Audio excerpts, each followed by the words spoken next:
So, hi everyone again. It's a great honor to introduce you the last guest of ESCUELA de ARTE ÚTIL, Bonnie Hora Sherk. So I'm going to introduce her.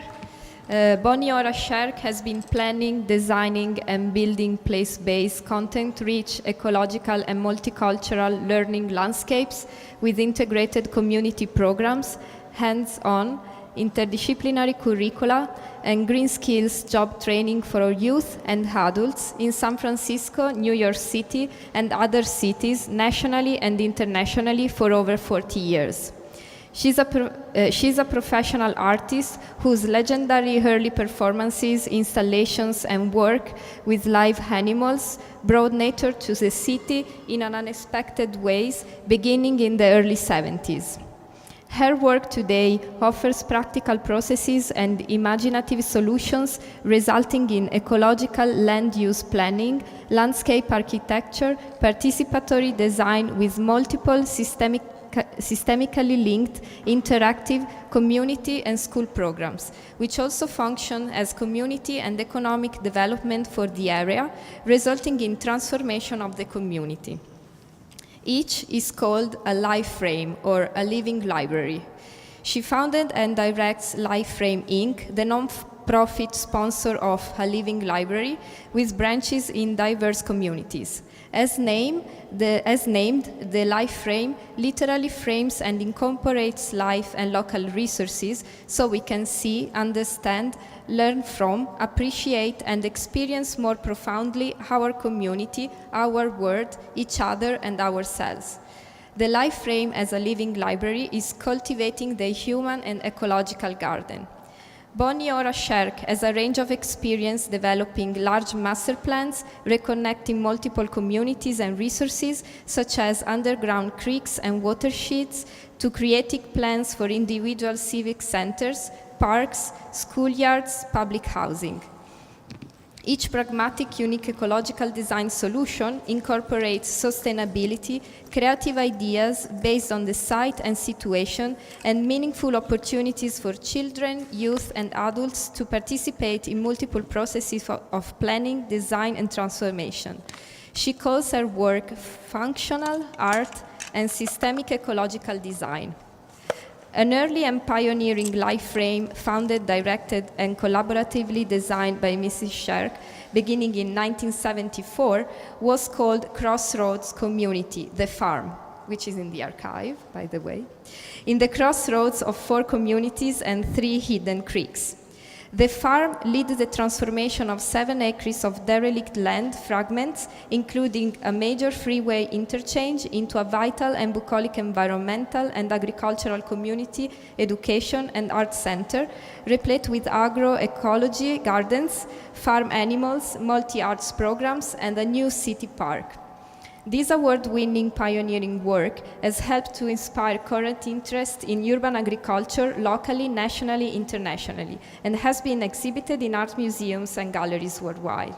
Beginning in 1981, the Lifeframe evolved to become what is known as a living library, ALL for short, provides a powerful systemic framework, planning tool, and series of strategies and methodologies that incorporates local resources, human, ecological, economic, historic, technological, aesthetic, past and present. A living library combines these rich community assets into a master plan for the future. Children, youth, and adults are engaged together in research, planning, design, implementation, use, maintenance, management, and communications of the unique branch living library. Through these processes, the public realm is transformed into an ecological, multicultural community gathering place, green town center, or nature walk. For students, all subjects come to life: math, science, history, language, arts, multi-arts, technology, health, nutrition, youth leadership, among others. A goal of LFI is to develop multiple branch living library and think parks, locally and globally, to be linked through green-powered digital gateways so that diversities and commonalities between cultures and ecologies are shared and understood near and far. Thank you, Bonnie, for being here with us today.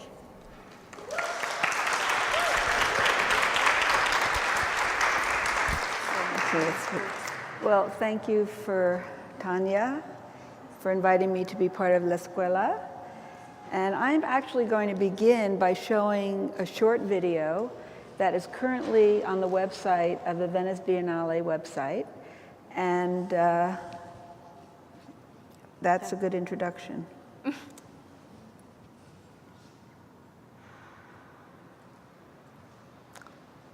My early work was environmental performance sculpture, in which I either used a found environment or a created environment and then systemically integrated the performance into the place.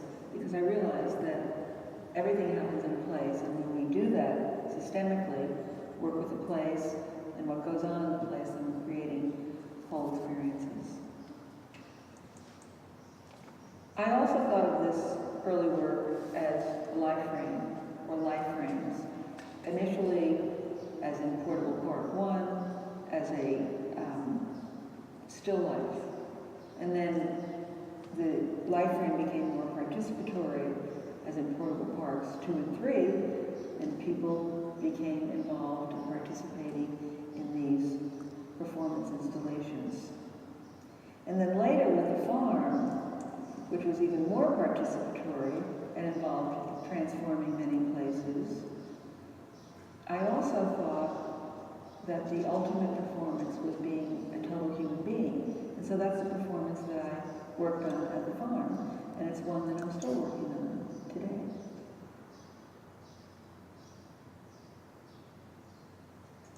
For me, performance has evolved to become interactive community programs or hands-on interdisciplinary learning integrated systemically in the place. And so structurally, what I was doing decades ago is still something that I'm doing today. Life Frames Inc. is the nonprofit organization that I founded in Direct, and it's the sponsor of the Living Library, which is meant to be in diverse communities. And it's a vehicle for helping us to understand interconnected systems, biological, cultural, and technological. And Life Frames works with diverse communities and schools in making ecological transformation that is then systemically integrated with hands-on community programs or learning opportunities. And it also results in transforming really ugly places and making them beautiful and more ecological. And then it's integrated with these hands-on learning programs, so people are actually educated about whole systems. I call this work systemic ecological design. And it's really a way to bring local resources together and use them to transform places. A very powerful planning tool that I developed, which I call a Living Library Framework, links local resources, human, ecological, economic, historic, technological, and aesthetic. And when we look at these assets through the lens of time, past, present, and future, we find incredible richness wherever we are, and a lot of content to work with. This then results in the transformation of beautiful places that are systemically integrated with hands-on programs that relate to multiple issues like climate change, community education, flood mitigation, environmental justice, green skills job training, and other related issues.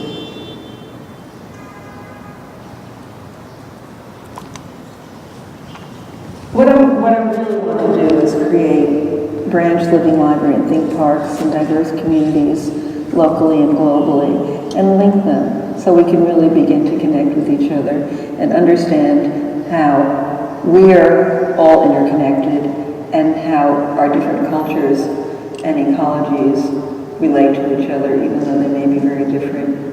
I think this is an important thing to do, and that's why I'm doing it. Okay. So let's close this. big. Yeah, yeah. Okay. Functional art is the term that I coined some years ago to describe ARTE UTIL. And it's a planetary genre. East marries West, North and South. Functionalism of the West and feng shui and alignment, sensitivity in the East. And it's my belief that this is too loud. Can I turn this down a little bit? Art is the most powerful methodology that is available to us. And basically, what I mean by that is that art has infinite manifestations, but it's basically made of integrated thoughts and feelings in some form. And when we use nature as a model and understand systems and interconnections between systems, it's particularly powerful. So an opportunity and strategy for transforming and addressing multiple systemic issues that I've developed over many years is a living library. And as mentioned, a living library is cultivating the human and ecological garden.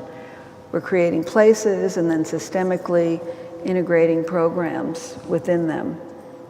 And it's a way to expand people's consciousness and also transform the environment. And it's site and situation sensitive and has can be replicated in very diverse locations. There's no one site or place or situation that it can be used for. And basically, the local resources are integrated to create a living library. And what are the local resources? Human, ecological, economic, historic, technological, and aesthetic.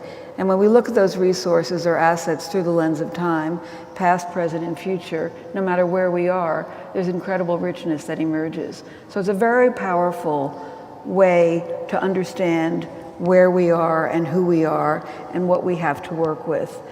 And we could be in the poorest of poor communities, we could be in the desert, we could be in a very dense urban situation, it doesn't matter. But it's just really understanding the essence of what resources are. And a living library is also a life frame. And a life frame is a way to frame life so we can see it and experience it more profoundly. And a think park is meant to make us think, feel, and be more empathetic. So all of these terms, these are terms that I invented because to describe the work that I was working on, because there were no terms to describe them. And happily enough, a living library spells all, and it's really a framework for understanding linked systems, biological, cultural, and technological.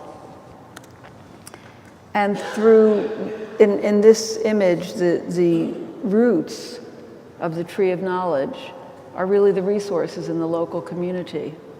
All of the resources that we have under our feet and above us and around us and who we are. And through hands-on involvement and processes, being involved in research, planning, design, implementation, use, maintenance, management, and communications, a community, all sectors of a community potentially can be involved in creating a living library. So it becomes also a planning and learning program for the local community who's involved. And all subjects come to life through hands-on involvement, particularly for young people. And this graphic it looks like a brain, and it is a brain in a way. And the local resources are in purple. Let's see if I can find them. Human, ecological, economic, historic, technological, and aesthetic. And from that, all subjects come to life, and it's very land-based. So it's hard to see at this scale,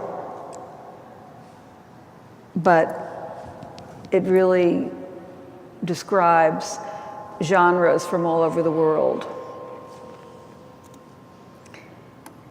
And this is the cover of a book that I wrote some time ago, an alphabetized primer for kids ages 1 to 100.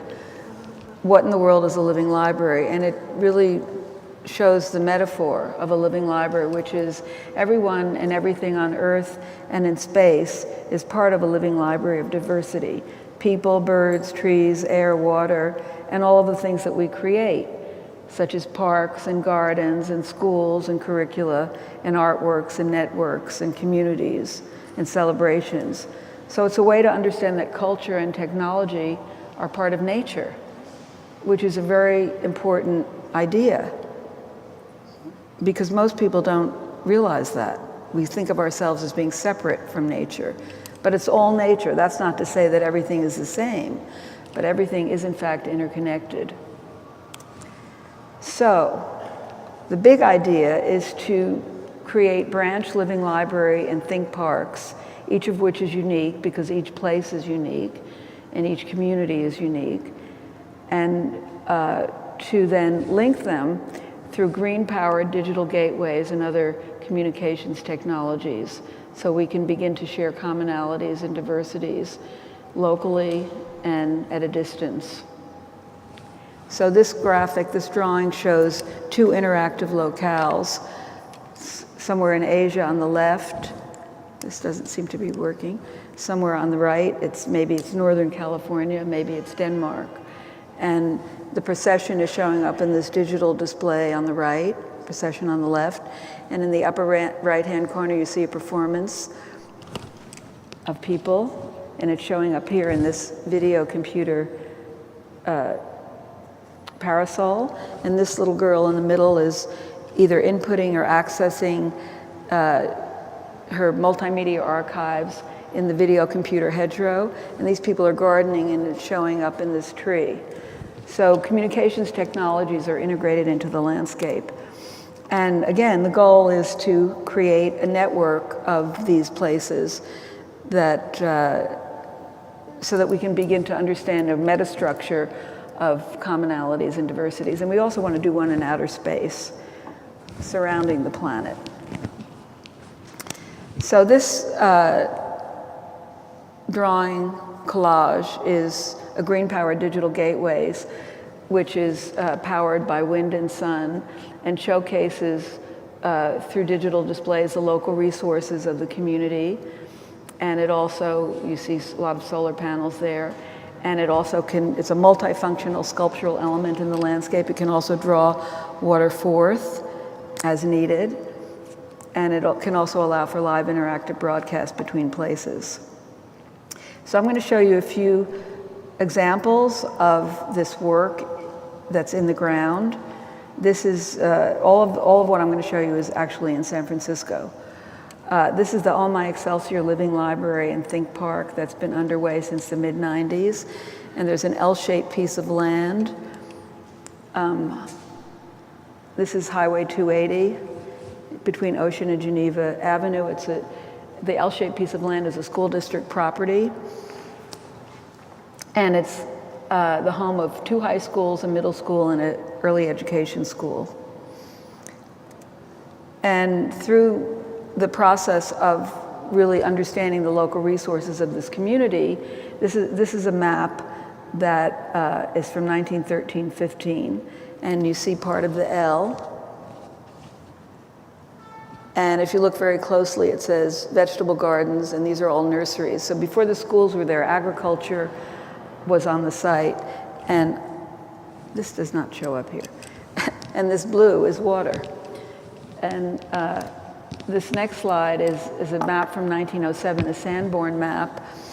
And then very clearly, it says Islais Creek.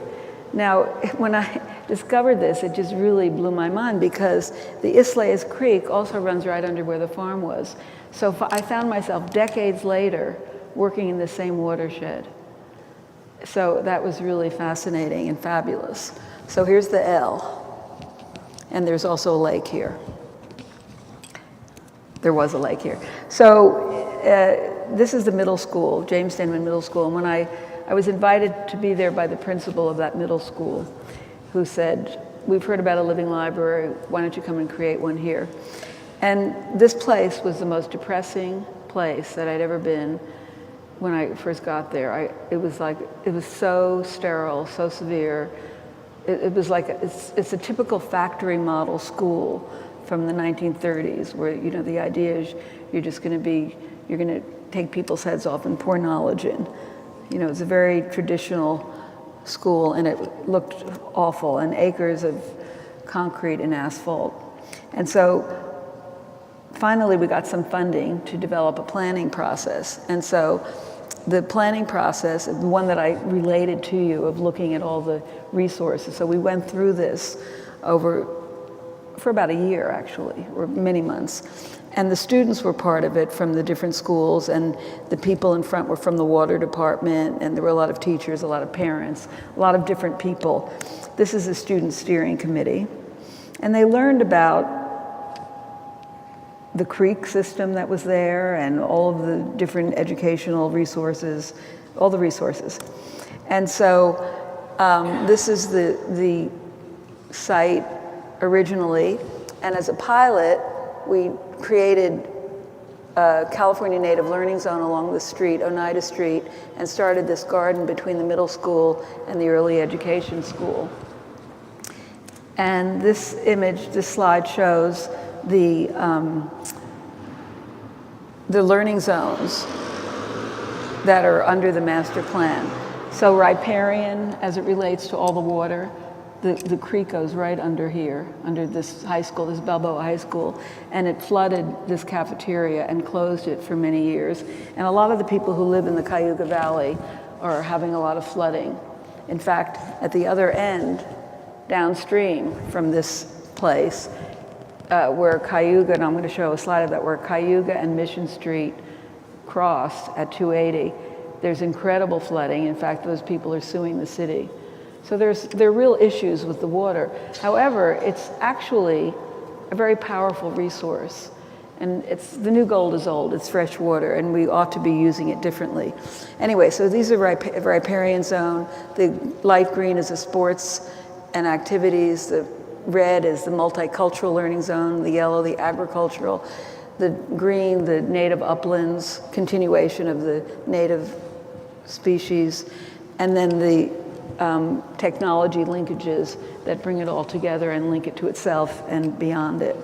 And so this is the first iteration of the plan that I developed. And actually, on Saturday, we're going to be taking up a lot of the asphalt in this area. And I just got a grant from the state Natural Resources Department to redo Seneca Avenue. This is a very wide, it's what I would call a heat island. It's like a huge concrete area, and very long, very wide, and it's a hill. So this is, some of you may know this place in San Francisco. This is San Jose Avenue, this is Cayuga Avenue. Everything drains right into the sewer that's overflowing, and the creek goes under here. So this is an opportunity to create rain gardens, to create beautiful habitat, and to forever transform it from its bleakness. This is the early education school, just to show you where it is located. It's this place right there. And a lot of these features are in place, not all of them, but it sort of shows the opportunities. And again, the interrelated learning zones that are underneath the structure of this. So this is a pre-K through 5 school, ESCUELA. And in the upper right-hand corner, the next slide, this is that first garden that I mentioned between the middle school and the early education school. So these are 3rd graders, and then this is the place that they created. It's the same spot. So you see, it's real transformation. So basically, this is creating a new normal. In what had been a severely depressing, and barren place, all of a sudden it's filled with love and art and color and charm and magic and hummingbirds, both pictured and real hummingbirds are here. And this mural shows the history of the site, and it was created with the children. It shows the creek, and further along it shows the agriculture. And it also becomes a very wonderful outdoor classroom. And harvest. You think they're having fun?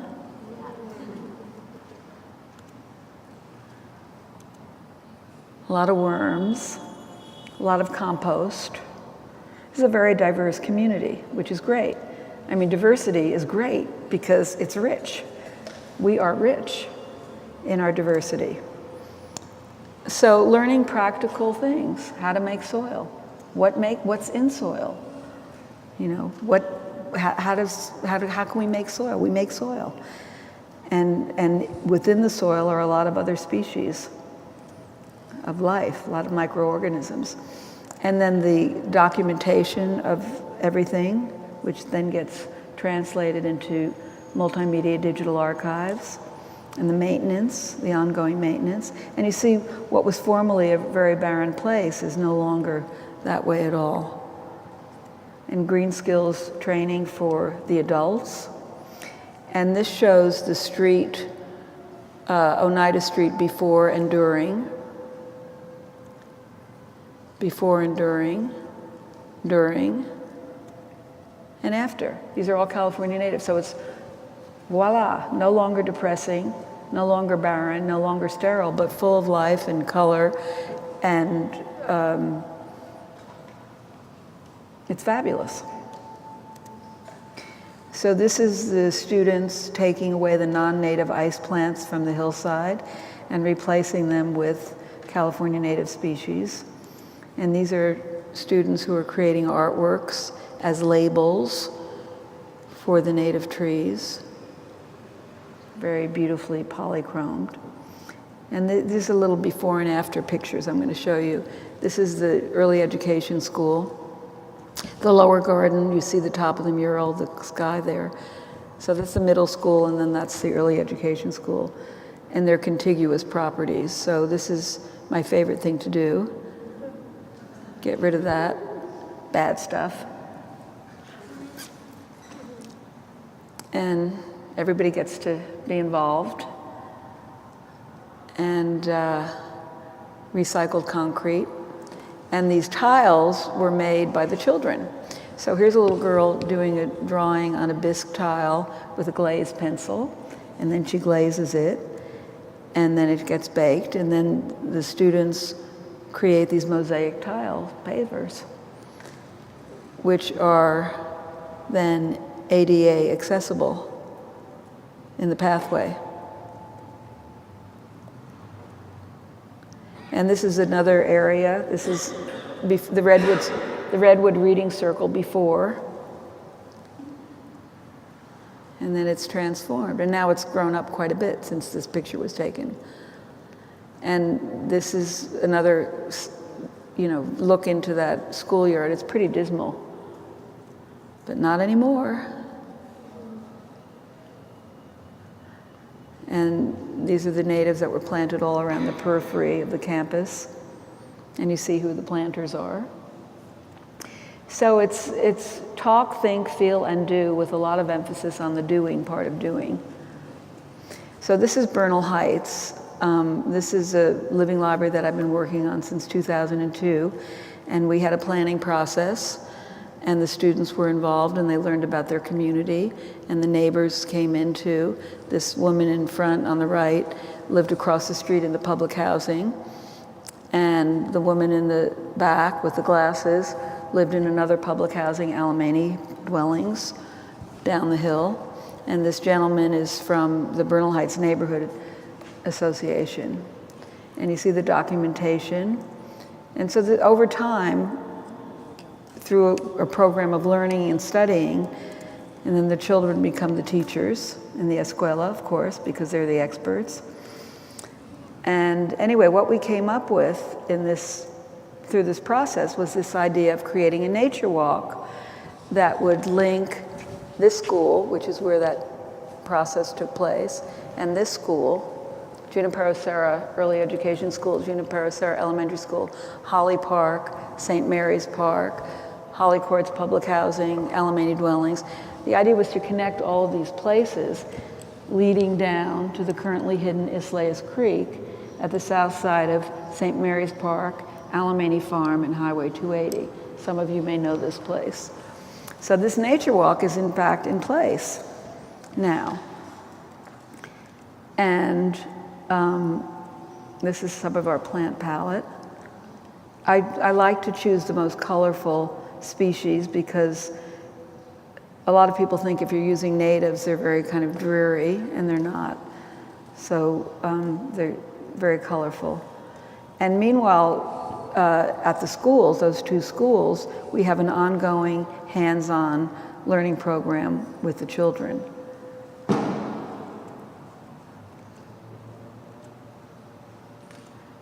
And these are the children also planting in the nature walk in Holly Park across from their school. And this is another entrance to the park that was planted with children. This is another area of St. Mary's Park, which you can see is transformed. And this is a Fremonodendron flower signage for the drought-tolerant species of trees. The Fremonodendron flower is actually, you can see in the center. It took me a year to get the Recreation and Parks Department off the idea that a sign had to be a rectangle. That was, and basically what I made was a garden of signs. So on the right is the Lavaterra flower, which shows the drought-tolerant species of understory plants, and the monarch butterfly sign, which shows the wildlife. So this is the Oak Allée 2B in St. Mary's, and this is the Oak Allée. And you can see, I mean, there's a lot of transformation. It's serious work. This is another area, and parents, this was a group that came to do a planting for Tu B'Shvat one year, and this is what it looked like later.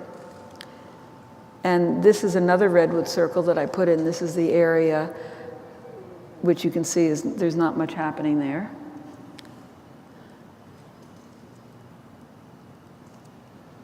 And that's the way it looks now. I mean, it's pretty transformed. And these show the riparian signage. The Prunus ilicifolia is the Islais cherry leaf. So this shape is the leaf shape. And the Prunus ilicifolia, the Islais cherry, was named by the Native Americans for the Islais Creek. That's how it got its name, by the Native Americans.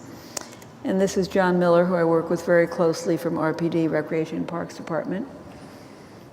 And here I am with a bunch of students who came from Panama and somewhere else. And they volunteered and spent, you know, a bunch of hours. We did a lot of work, and then we all kind of hung out in the center of the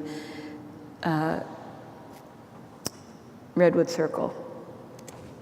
So, the nature walk that I just showed you is really a prototype for what could be happening throughout the whole watershed.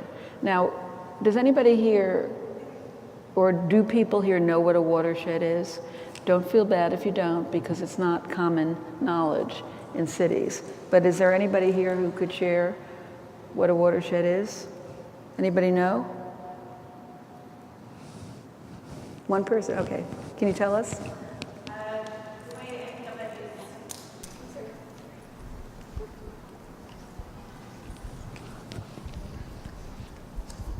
Thanks. This is my definition of a watershed. I think of it as everywhere that the water that comes to me and that I use comes from, and everywhere it goes after it leaves me. But there are other ways to think of a watershed. I just think of myself in the middle of it. That's good. I mean, it's basically the hills and the valleys and the way the water drains. So in the case of the Islais Creek watershed, this is a map of the watersheds in San Francisco. There are 7 of them. So this is the Islais Creek watershed. It's the largest in San Francisco. And as you can see, the pink is the fill. This is the east side this is a map of San Francisco. So it all drains to the bay. So most people don't know what a watershed is, particularly when they live in a city, because it's not common parlance, and they don't know what it is or where it is, but they're here anyway. I mean, in the 19th century, people thought, I call it HH, human hubris. You know, people thought they could control everything. So they filled in the creek system to make more land. That's what the pink is. The pink is more land, you know, filling in the bay to create more land for the development. So this is the watershed map, the Islais Creek watershed map with the streets under it, so you can actually see where you are. So we've got Noe Valley, Mission, Bernal Heights, both sides, Potrero Hill, Bayview, Portola, Sol Park now. This is the Alameda interchange, this is the Chavez interchange, just so you can get oriented. So, systemic ecological art and design provides multiple benefits for expanded watershed nature walk and gateways to the watershed. And there are multiple benefits. This is, you know, why do one thing when we can do 25 things? That's what systemic ecological design is about. So, social, cultural, and environmental justice benefits. We can engage and involve all sectors of the community from the watershed. We can collaborate with multiple city, state, federal agencies. We can make the areas safe and accessible where the freeway has severed the communities. We can create multiple interactive opportunities for people, including integrated school and community education. Provide opportunities for green skills, job training, becomes an outdoor classroom for maintenance. Create a sense of place and wonder. What a concept. And create interest at ground level from the freeway. So it becomes a real place in and of itself.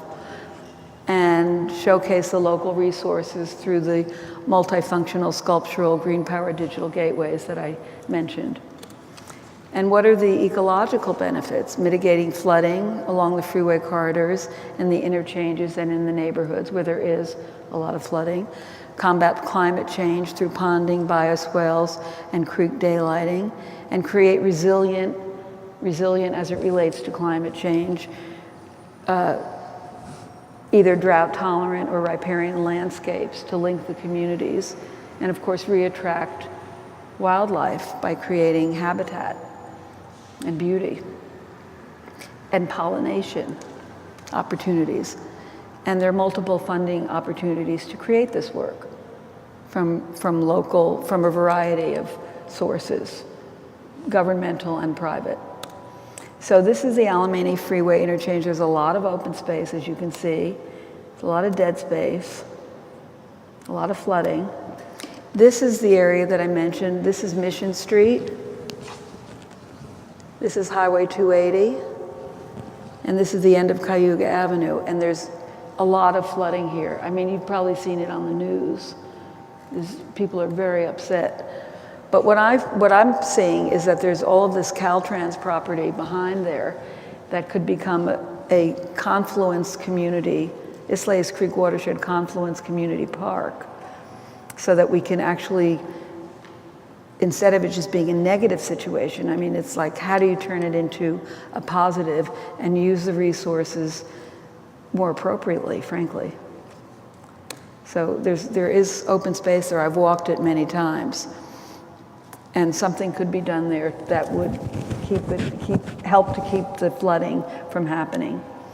So what Life Frames, which is a nonprofit, and I are doing is working with all of these diverse city agencies to make this happen, to actually incorporate a living library systemic ecological approach and vision in these places and to expand this work.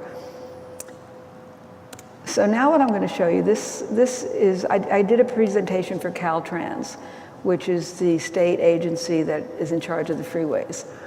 And the reason why I'm showing you this is that the way I framed it this work for them is something that I thought you might like to know about since you're in ESCUELA and learning strategies. And what I told Caltrans, which is often an entity that people fear and say, you know, you just can't, they're so hard to work with. And so what I told them is actually, you're not hard to work with. I've had 2 really positive experiences with Caltrans in earlier times. And this is just, and Caltrans was very creative. I supported them in their creativity and expanded consciousness. So I showed them some images. So I started with portable parks from 1970, because in 1970 I had to get an encroachment permit from Caltrans in order to do this work. It was actually a legal intervention. And I'll never forget this. I went to visit with Mr. Hart, who was the superintendent, or was the head of the whole state of Caltrans. He was in charge of the whole state highway system. And on his desk was a little easel, like a little gold easel with this small image with this kind of delicate kind of watercolor. And it had the rainbow arches on the tunnel going into Sausalito. And he held it up to me and he said, you know, I'm thinking of doing this. Do you think it's a good idea? And I said, yes, it's a great idea. When he, of course, went on to do that. But I knew immediately when he asked me that question that would make it possible to do something very temporary. And of course, at that time, a very temporary situation where you would have a cow on the freeway and palm trees and sod for 24 hours didn't seem like a big deal, because it was never a question that had been posed before. Now I don't think they would let us do it. But then it was okay, and it was done. And then the second portable park too was the concrete islands at the Mission Van Ness off-ramp. And for 24 hours, we had picnic tables and more animals. And here are the Caltrans guys that I was talking to, with the freeway traffic going by. So it was very surreal. And Caltrans was great. I mean, they were with it. The Highway Patrol, however, gave everybody tickets when we had a press conference on the top of the freeway. And then Portable Park 3 was Maiden Lane, and the whole street was closed off. And then I borrowed animals from the zoo. So that, in a way, that was much easier. But Caltrans was great. And then with the farm, Caltrans also figured in. So this was the idea of the farm, beginning in 1974.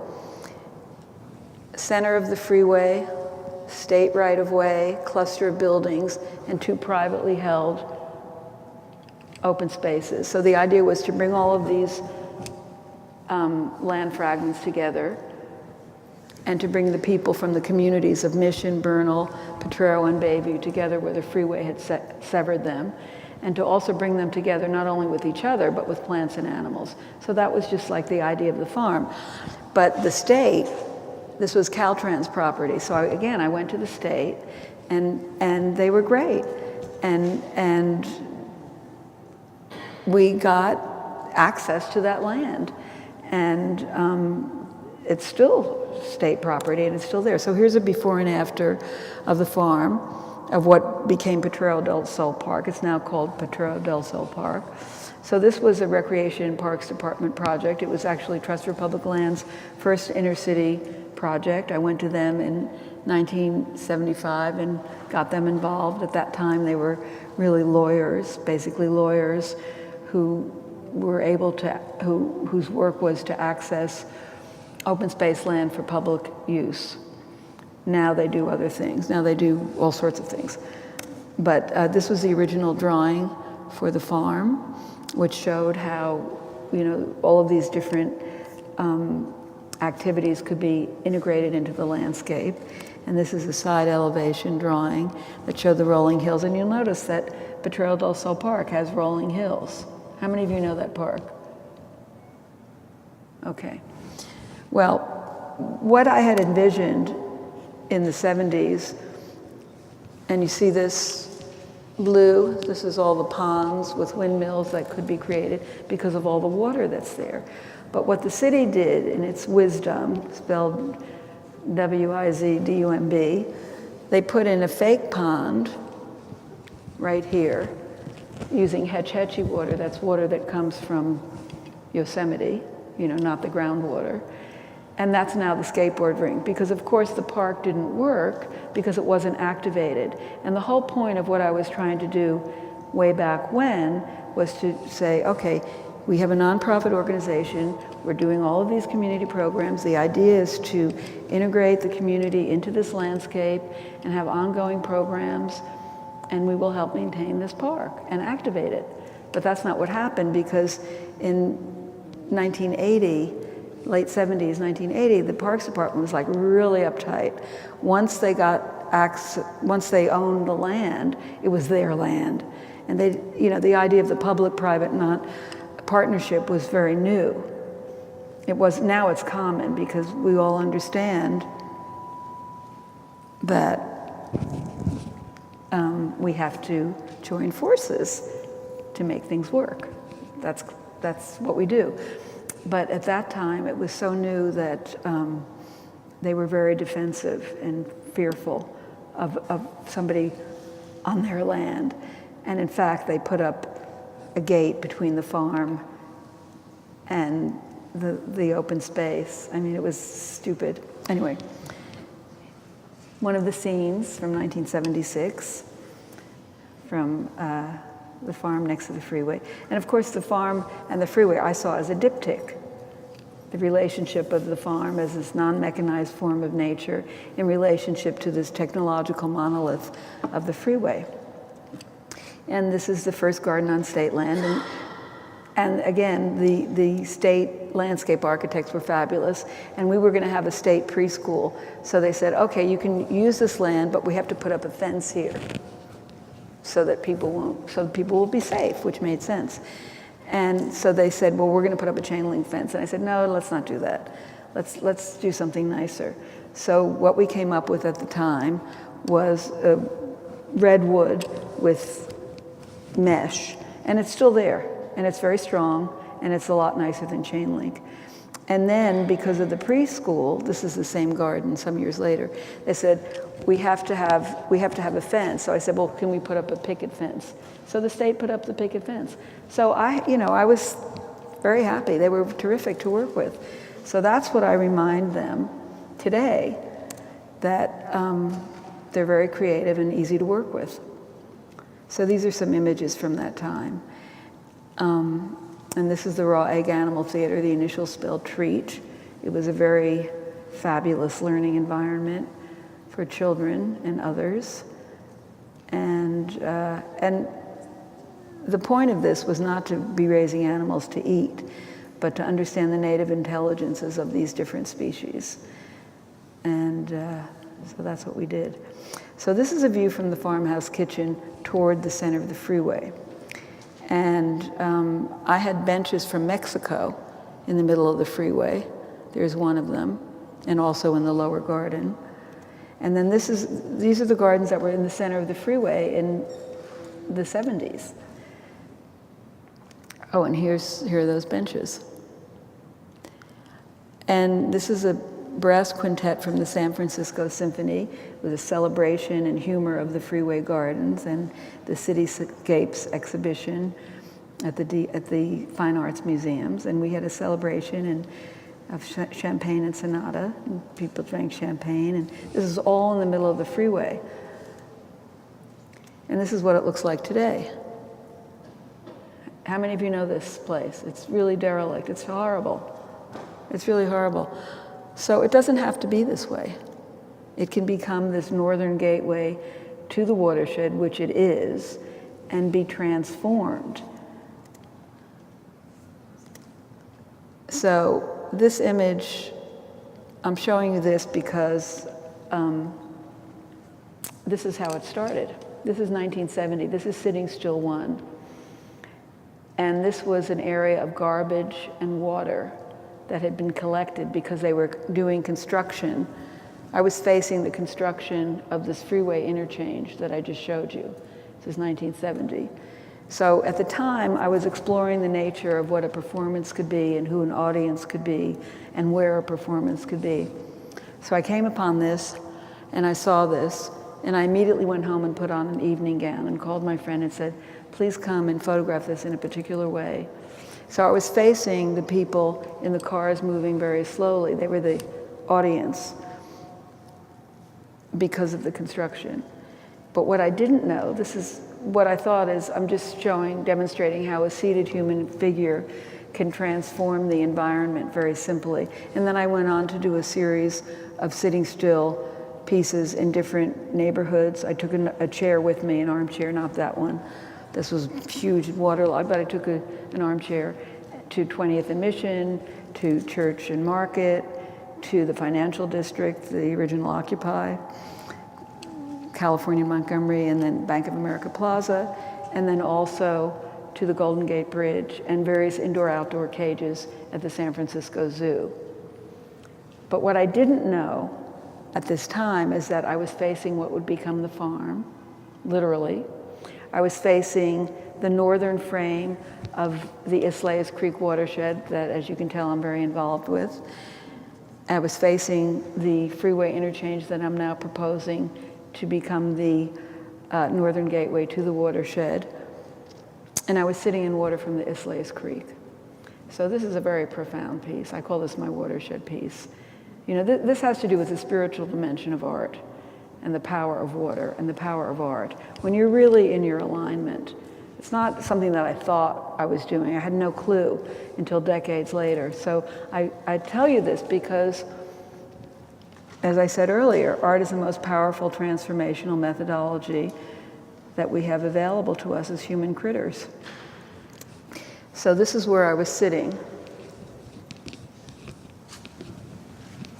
I was sitting right here, facing this, and here's the farm in the northern frame. So that's very powerful. And I didn't realize this until sometime later. So this is the 60th anniversary commemorative journal for the United Nations. And in it is a page on a living library, the international, sort of the global vision of this work. And that's it.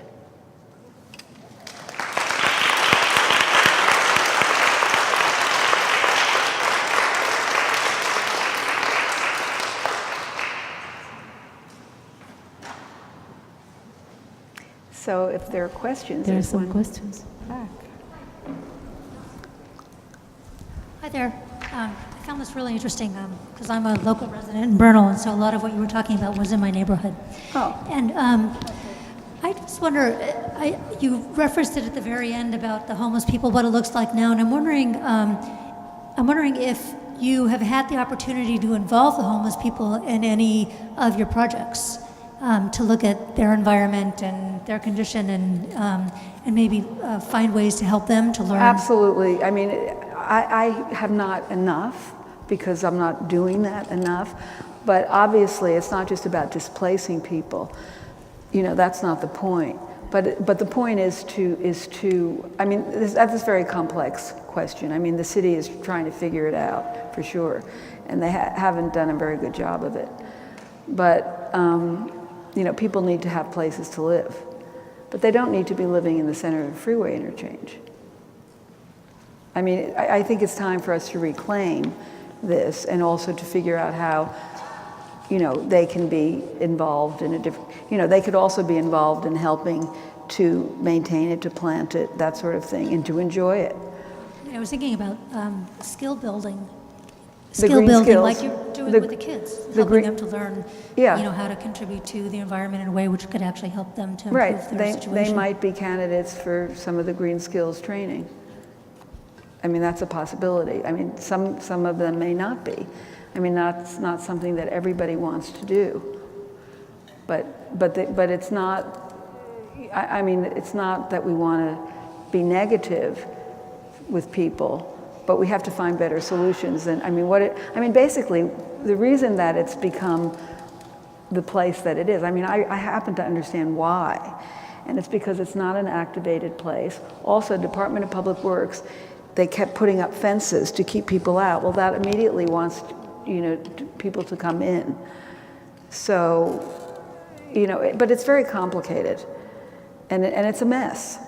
It really is a mess, and it shouldn't be such a mess.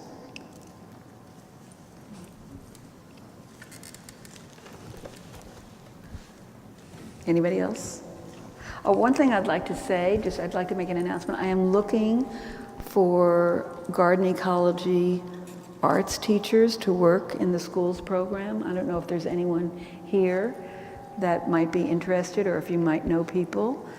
The qualifications are you have to know how to work with children, and you have to be skilled in gardening and hands-on doing, the doing part of talk, think, feel, and do. And I don't know if anyone's here, but please let me know if you're interested or if you have friends.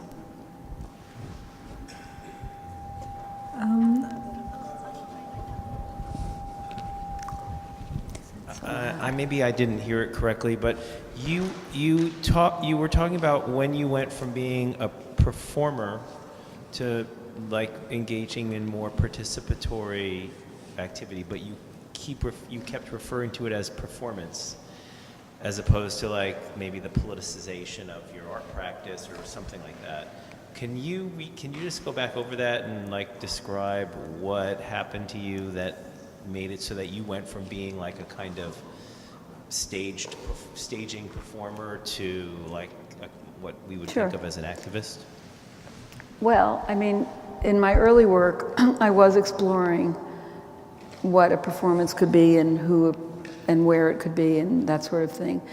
And then I realized, I mean, after I did many, many different kinds of works, this is in the early 70s, I realized that the ultimate performance was being a total human being. And, so then I decided, okay, I'm doing the performance of being, B-E-I-N-G. And performance then evolved, and also gradually the works became more participatory, meaning the place integrated with what goes on in the place. So I saw the other people as also being performers, just because that's the way I see the world, whether they know it or not. It's not like I'm going to be in this play, but it's life theater in a sense. And so performance has evolved to become hands-on learning in a place or other community programs in a place. And I'm still doing the performance of being. And I tell teachers who work with me, I just announced that we're looking for teachers. I say, being a teacher is being a performance artist, because you have to be out there, you have to be compelling. Otherwise, why will anybody listen to you if it's not interested? Does that answer your question? Kind of. I was thinking that, like, why would you keep calling it performance? Why do I call it performance? Yeah, why keep, like, I mean, I can see the line. I don't particularly call it performance, but except when I'm talking to people who are interested in performance art, because I think, to explain the evolution of that work is maybe interesting. But I don't say it's not always what I say. Well, I was interested in that you said, like, this is just another kind of performance, and that made me very interested. I like the idea of it, that's all. Well, right. Well, for example, one of the works that I did some years ago is I was a short order cook and a chef and a waitress at Andy's Donuts in the Castro. And I worked the graveyard shift, and I was dealing with cultural costumes. And so I wore these cultural costumes at work. And then I was asked to be on a jury. And I really wanted to be on a jury. This is 1973.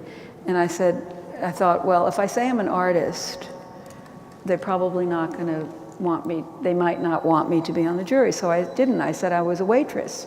So the waitress went with her bouffant hairdo and certain cultural costumes and went for jury duty and was on the jury. And what I noticed in the courtroom is that everybody was a performer. The judge, the lawyers, the witnesses. It was all theater. That's how I saw it. And then I created an installation called Well-Liked and Learned Lawyers Win Cases. So, for example, I think Trump is a performance artist. Not a good one, although but that's a whole nother story. But that's just how I see the world, maybe. I don't know why.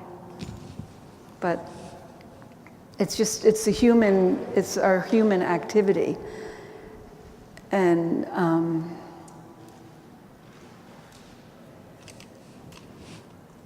to me, it's theater.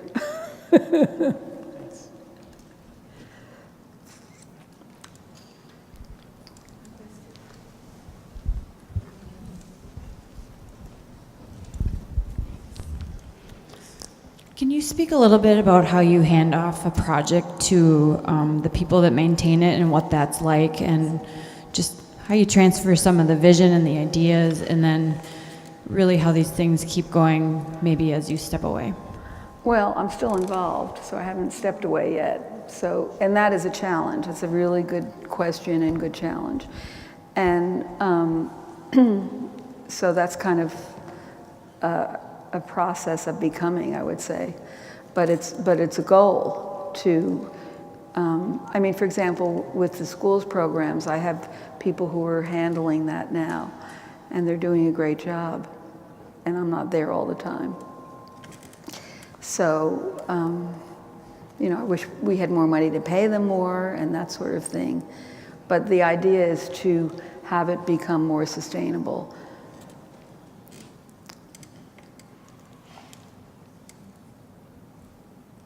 And actually, what I'm interested in doing, and I think this was part of the discussion, part of the talk, is creating these branches in different places.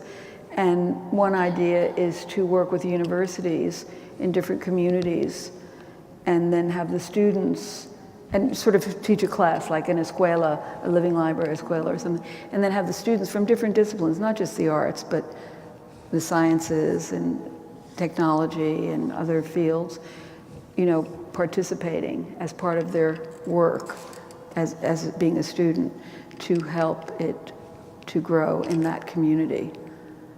So that's a strategy.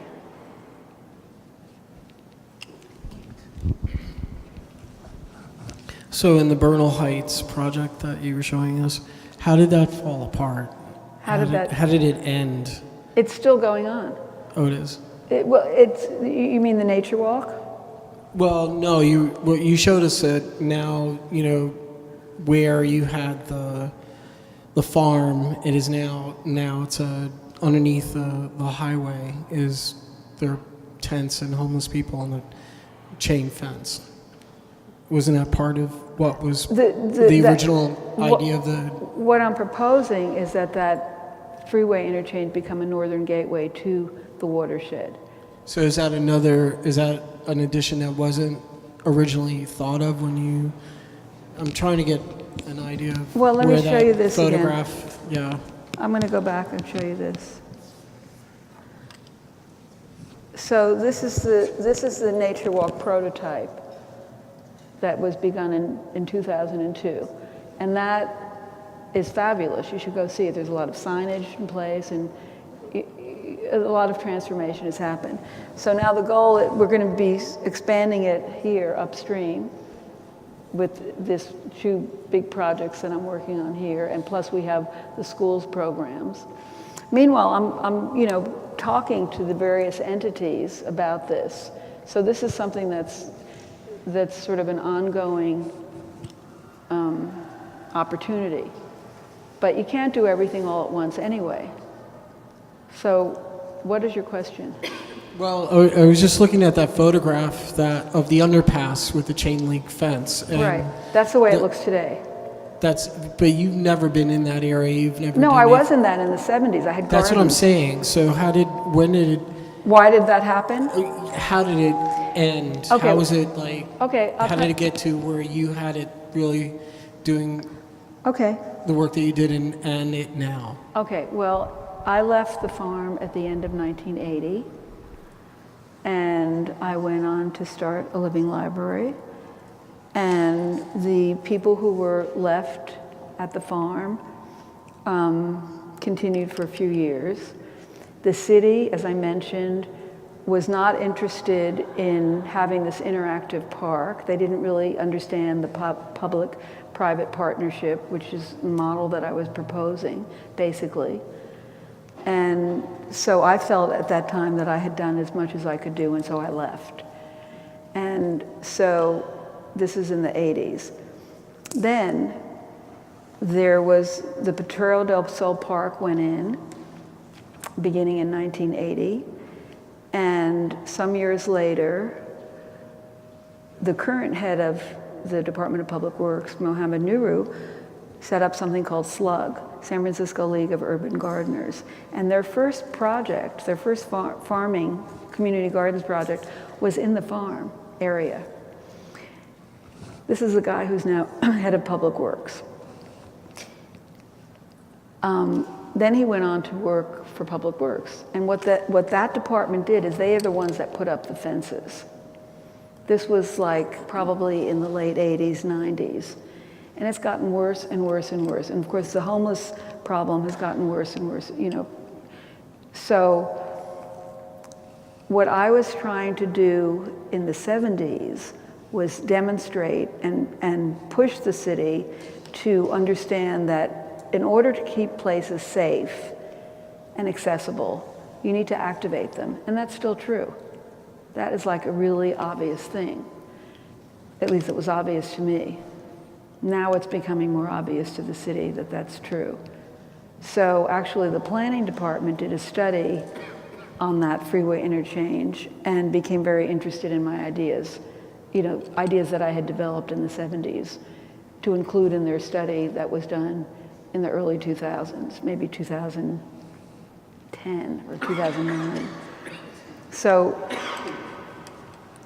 you know, there's this gap, but the ideas are still relevant. So it evolved to become what it is, but I'm suggesting that we don't have to keep it there. So we have to change that, and it needs to be reactivated in a different way. And I think that the watershed as a theme is a way to go, because it's there. It's normal, it's natural, and it's organic. Yes.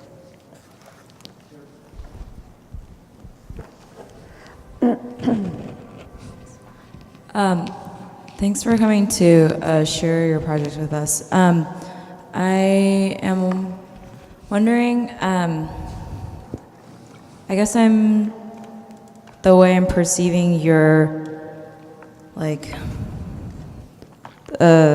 framework is that there is like a spiritual or metaphysical component to it.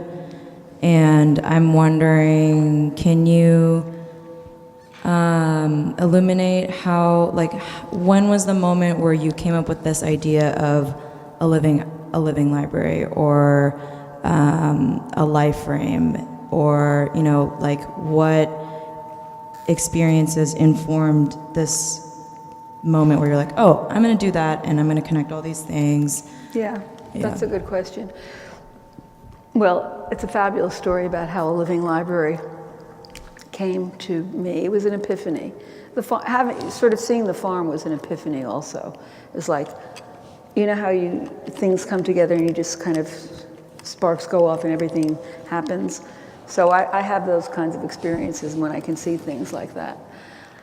After I left the farm at the end of 1980, I went to London and did an installation, and then I was in New York.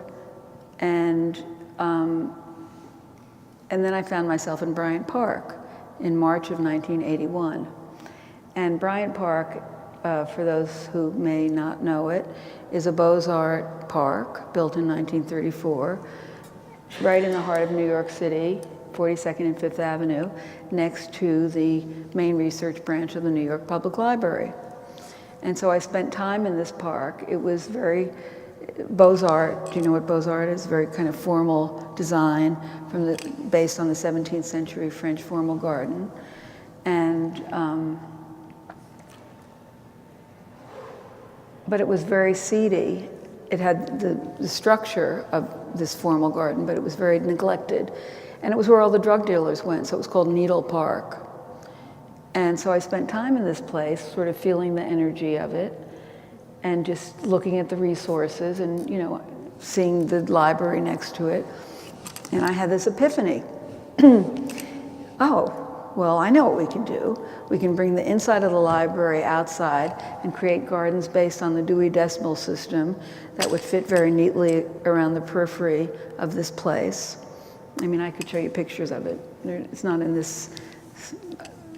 And it fit very neatly. And then in each garden of knowledge would be plants that relate to the subject, and visual and performed artworks and programs of lectures, demonstrations, research institutes, and state-of-the-art communications technologies, i.e. these green power digital gateways that would bring out more information from the library and would allow it to be then linked to other branches in different places. And then in the interior would be the perennial gardens that would involve the various embassies and consulates, the international gardens. And I thought, oh, the living library. I got very excited. The living library. And then I thought, no, I can't call it the living library because that would be an insult to its neighbor, the New York Public Library. So I said, okay, I'll call it a living library, meaning another. And that's when I realized the initial spelled all. So to me, that was a gift from the universe. So what we're talking about here is synchronicity. That's really what it, and synchronicity is part of nature. It's always going on. It's normal. But we usually don't see it because we're not tuned in. So when we're tuned in, I mean, I think that's the secret really, is when we're in our own alignment, when we're tuned in, that's when all of this magic happens. So that's how the name A Living Library came to be. It was a very honest, and I knew I was onto something fabulous because it's all. How could you miss? So I kept going.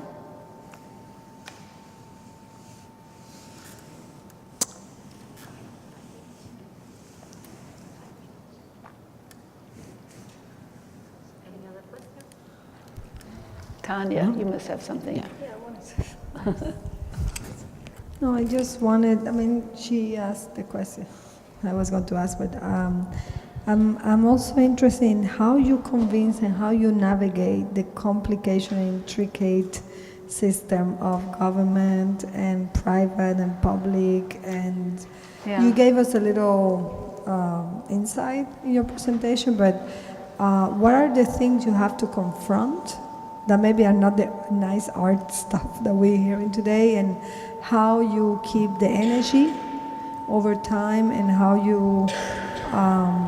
you are able to convince people who might not, you know, what are the strategies you use? And Well, as I said to you earlier, when you're working in the public realm, everybody shows up. So you're going to find people who are really fabulous and people who are the opposite of that, believe me. Well, plenty of those people. And you know, and the other thing is you just can't take it personally. You have to learn how, you know, it's not about me. Although some people will say to me, you're this, you're that, you're bad, you're a bully, you know. I mean, everything has happened. And then I swim. So I swim, you know, swim around the thing. But basically, why I do it is because I'm inspired. I mean, that's the heart of the matter. If I wasn't inspired, if I didn't think it was a good idea, I wouldn't bother. I mean, really. Because if I can see it, then I can do it.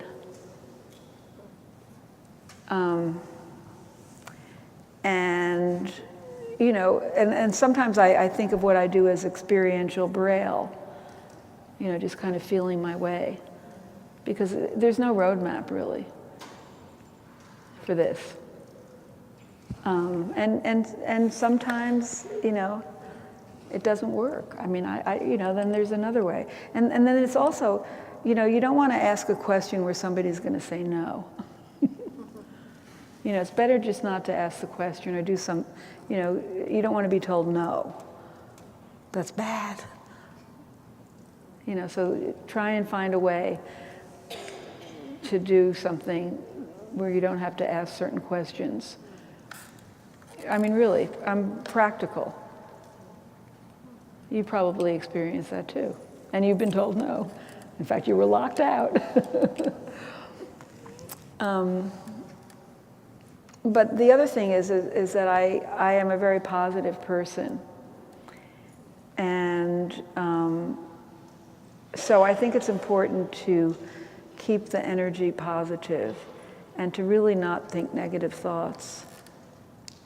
You know, because at a certain point you realize, well, you know, you can choose what you're going to think. And so that's pretty basic.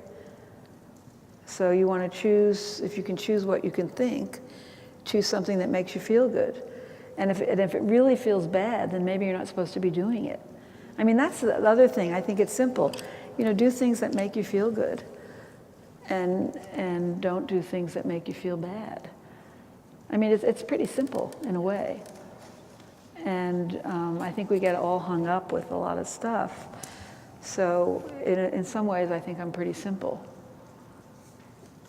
at this point.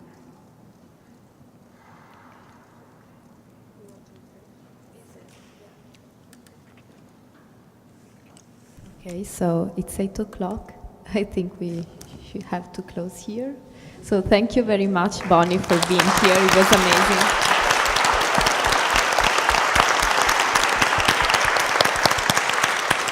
Thank you. どうもありがとうございました。 Thank you, Bonnie. It was really amazing. The Yeah? presentation. Yeah. It's great.